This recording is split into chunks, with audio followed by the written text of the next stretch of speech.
Welcome to the Glenn Beck program. The last few days we have been focusing not on right versus left, but the real battle that is being waged globally, good versus evil. You'll see it in the Middle East and you'll also see it here in America. And we'll stop in both places today. Sometimes evil disguises itself pretty well until you get really pretty close to it and you're like, oh, that's evil. And then there's the evil that can make itself appear pretty attractive. Usually when it makes itself attractive, it is something that is just easy to do. Sometimes evil is hard to spot, sometimes it's easier. For example, the mass union strikes in England. They're happening this weekend. You tell me, good or evil? They say about 100,000 people are going to be marching to protest government spending cuts, and it will raise taxes. Well, it'll be something like their last protest, I'm guessing, where they assaulted Prince Charles and Camilla, where they were shouting off with their head and trying to break into their car. Clearly evil. But let me show you the flyers for this weekend that is going on. Here's the flyer. See the horse? Stop or Occupy London. Stop the cuts. See the horse? The horse here represents power trampling over government, the people's power. So what is their plan? Well, their plan is to take over, strike, occupy, and release all hell. You know what this is? It's this. We talked about it before on this program. You know about it because you have been watching this program and you've been doing your homework. It's this. It is the coming insurrection. It's right out of this book. You've known about it for over a year. But how many hapless dupes are thinking this is spontaneous? Who think that, yeah, they are cutting taxes for the rich, and they are cutting programs. You're being played. Now, one other thing. I'm not a biblical scholar or anything, but I am a thinker. I'm thinking that release all hell probably falls on this chalkboard. I'm just saying. It's a theory. I don't know for sure.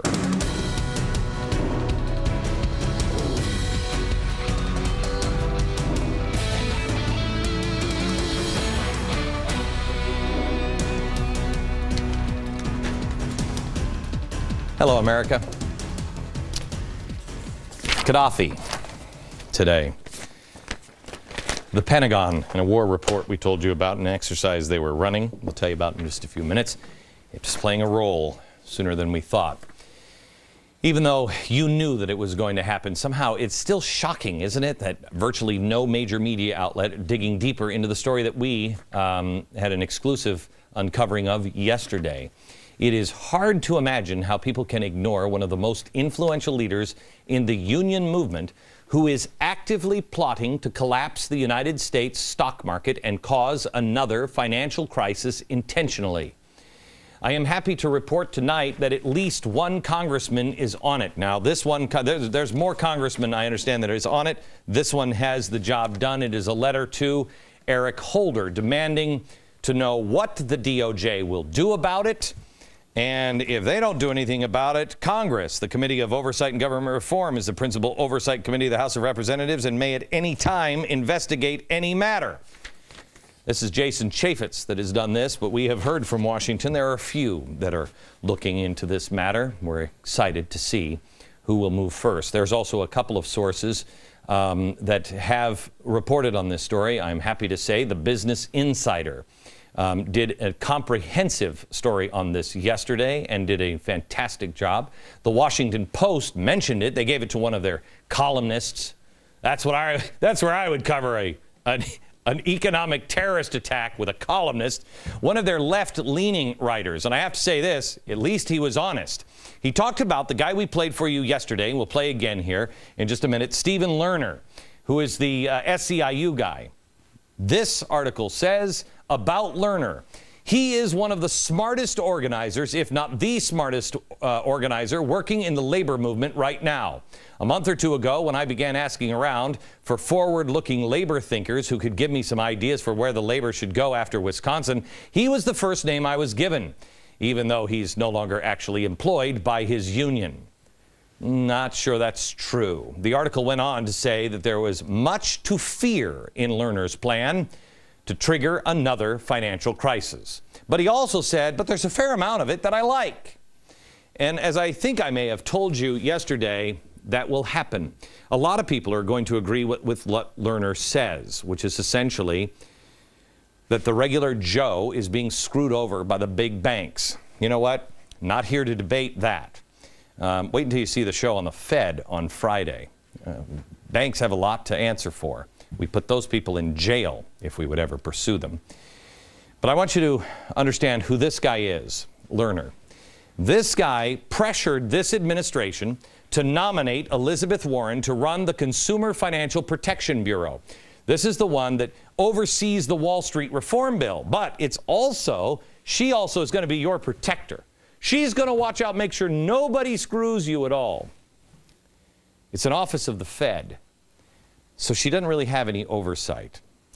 In fact, Lerner not only pressured this administration to get her in, he also, here he is on the 7th of December, visiting her at the Treasury Department to meet about the implementation of the financial reform bill. Now, let me ask you this. Lerner pressured the administration to nominate Elizabeth Warren, so we know that the White House knows who he is, and he has contacts in the White House because he's also visited the White House at least 4 times. He has enough juice to get his nominee pushed through. We know that he met with her in December at the Treasury Department. So the White House knows who he is, don't they? I mean, is it conceivable that they don't? I mean, look, what else doesn't the White House know? 4 visits to the White House, pressure the White House to nominate, visit at the Treasury. One of, if not the most important labor leaders in the country, and he's plotting economic terrorism. They might not know that last one, you know, because they didn't know Van Jones was a 9/11 truther, you know. I mean, should we expect the White House to distance themselves from Lerner since, you know, he's plotting economic terrorism? I don't know. Maybe we should tell them that he's a 9/11 truther. Maybe then they'll distance themselves. Let me ask this. Who's letting people into the White House? We had the 9/11 truther, who I point out a bigger problem was he was a communist. And now we got a guy who's plotting economic terrorism. Who else is going through the doors of the White House? Then again, the New York Times hasn't written about this story yet, so maybe the White House doesn't know about it, and neither do any of the readers. Boy, will they be in shock when they learn the truth about Lerner someday. I hope it's not too late. Maybe more and more people should watch this show. We know that Stephen Lerner is influencing reform and how it works in the banks in our country. Does Elizabeth Warren know about his economic terrorism? She seems like a nice lady. We may not get any information from her either, since her office is technically part of the Fed, and they're never, ever secretive at all. They are totally wide open. You know, just another one of those transparency things Obama's so high on. Anyway, for argument's sake, let's just say that the banks are to blame for everything. Let's say Stephen Lerner is right. Every problem we had was because of bad corporations and banks. And the problem we're facing right now, all caused by them. Well, what did they do that was wrong? Well, they had some slippery practices, that's for sure. They were making up CDOs and things like that nobody, even Alan Greenspan, didn't even know. True. Are they guiltless? Not at all. Should people go to jail? You betcha. Will they? Not under the last administration and not under this administration. But the main thing they did to collapse our economy is they loaned people money that could not afford them. This is the housing collapse. People who had a horrible credit history or shouldn't have been getting a loan in the first place. Now, why did they do that? Well, because of groups like this, Acorn. Acorn was out protesting that these racist banks wouldn't give loans to minorities or to poor people. So they were pressuring the banks, but they didn't do it alone. In 2005, Acorn Housing began recruiting Mexican illegal aliens and offering them low interest rates and no mortgage insurance requirements. Story was written about in 2006. The program, it says, if I may quote, the program, which uses tax identification numbers instead of social security numbers, is similar to the programs run by smaller lenders around the country where they have distributed millions of dollars to undocumented immigrants over the past few years. Now, let me show you how this all works. This is what happened. We were convinced by George Bush and everybody else that the American dream was to have a house. That was the dream. And so all of the people who lived here in apartment buildings couldn't have the American dream. Some of them because they had bad credit or didn't have jobs that would allow them to afford houses. Did you remember how expensive houses used to be? Oh, those days aren't coming back. Anyway, they didn't get a house, so they couldn't have a part of the American dream because of the big evil bank. I should put horns on the big evil bank. They wouldn't loan these people any money. So what happened? The unions and acorns, you know, with their baseball bats, along with the permission and the blessings of the beautiful, beautiful people in Washington, they said, yeah, we'll back you up. These banks should give these loans to people who can't afford them. So they started getting little houses too that they couldn't afford. But they couldn't pay the big evil bank back when things got tough because there is no pot of gold. At the end of the rainbow, there is nothing. And so what happened? The crash. Got it? The American dream, which is not owning a house, the American dream, some people couldn't have it. They went to the unions and Acorn and politicians to pressure the banks, which equals a crash. I don't think this story is right. I think there's another story. Because I just told you the story, and as I'm saying it, these people didn't go here. These people, the unions, Acorn, and the left, may I say Cloward and Piven, yes, were in this frame. And they said, how do we get here? Well, we define the American dream as owning a house, and we find people who are really upset, not now, but after we go and visit them like little angels here and say, oh, you don't have the American dream, it's because of them. We can get the politicians because also we have, I'm going to just call them Washington dirtbags. Washington dirtbags, unions, Acorn, the left, wanted a crash, wanted power, wanted to transform the system. And so they take these people, stir them up, tell them it's the American dream. They get the banks to loan the money. Crash. Now, that is what happened to the housing market. That's what caused the last problem. Now, the debate is how to fix the problem. Well, we did TARP.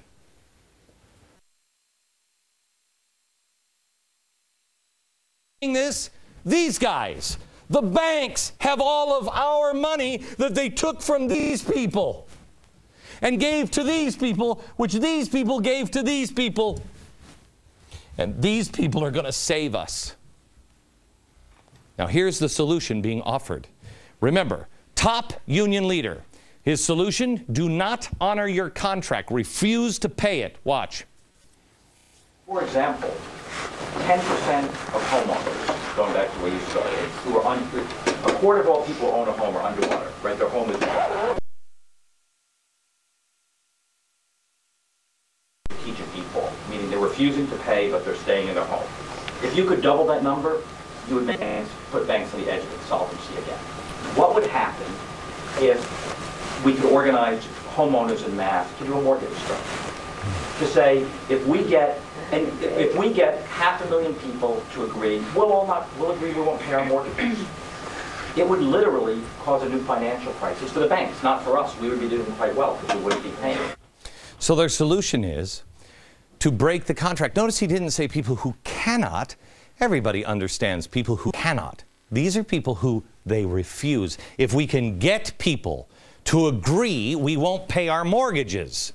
So the solution is to be dishonorable. The solution is to not honor your contracts, to not do the right thing. Well, that's kind of tough, isn't it? It'd be doing something that your parents would never ever, and your grandparents would never ever consider doing. But the reasoning is, we're not stealing. It's them. They've been ripping us off. Wrongs make a right. Would you? This board or this board? Who argues that? Would your parents or your grandparents tell you two wrongs make a right? Is it ever okay to be dishonorable and not live up to your responsibility when you are able to? No. And if you don't believe me, it's time you haven't called your mom recently. Call your mom. Remember when mom used to say, I don't care what your sister did. I'm talking about you did. I said this to my son just the other night. Don't tell me what your sister did. Tell me what you did. The same thing can be said here. Don't tell me what banks did. What are you doing? When did we change as a nation and become part of the problem? It's not to say that if you can't pay your mortgage, you really can't do it, that you are held to some unreasonable standard. That's what bankruptcy is for. But to do it because you can is different. You signed into that agreement. I'm sorry if the rate has gone up or down. You signed the deal. But Lerner says, no, it's the banks that did it. The banks aren't good guys. We are too. Know the difference. So they say you should follow those who are in strategic default. J.P. Morgan Chase could sue Lerner if they so desired. I don't know why they won't. Let me show you what he is planning now and remind you that this banking crisis was caused by groups like Acorn and the unions that would pressure banks into the deals that would make them insolvent. Now, what is his solution? Here. 4 things we could do that could really upset Wall Street. One is if city and state and other government entities demanded to renegotiate their because they're paying too much interest. And you might say, well, why would the banks ever do it? Because cities and counties could say, we won't do business in the future with you if you don't renegotiate the debt now, meaning about 1/3 of bank profits generate from dealing with cities and states. So we could leverage the power we have of government to say, we won't do business with you, J.P. Morgan Chase, anymore, unless you do 2 things. You reduce the price of our interest, since your interest rate is down, and second, we can make them do that. Okay. This is it. Now the American retirement, because the cities are going bankrupt. So what? The unions and people like Acorn come over here and say the American dream is to be able to retire, and these people are screwing you. Come on with us and go, let's go get the banks. You see how it is repeating itself, and it will have exactly the same ending with a new twist I'll show you about in a few minutes. We're talking about a guy here who is not saying, hey, let's get a constructive idea to get the banks back on track, to help the system, to put the bad guys in jail. No, this is a plan that will collapse the system and, in his own words, lead to a transformative change of government. By the way, that's revolutionary code for overthrow the United States of America. He knows the banks cannot refinance all of these loans. He says it. It will kill them. And that's exactly what he wants. And a lot of people will agree with this because they're thinking short term. All of these people who have their market, when the crash comes, you lose everything. But a lot of communities and states will do this because it will be easier for their weasel. I'm sorry, we should not call them Washington. We should change them now to state dirtbags who don't want to have any, they don't want to have the responsibility. So they will get along and they'll say, yeah, let's get to banks, because cities will then get a new reloan. It'll have it all refinanced, and they'll have somebody else to blame, the bank.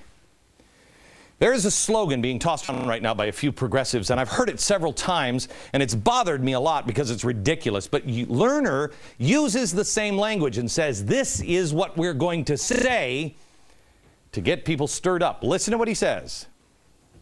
We would connect 3 ideas.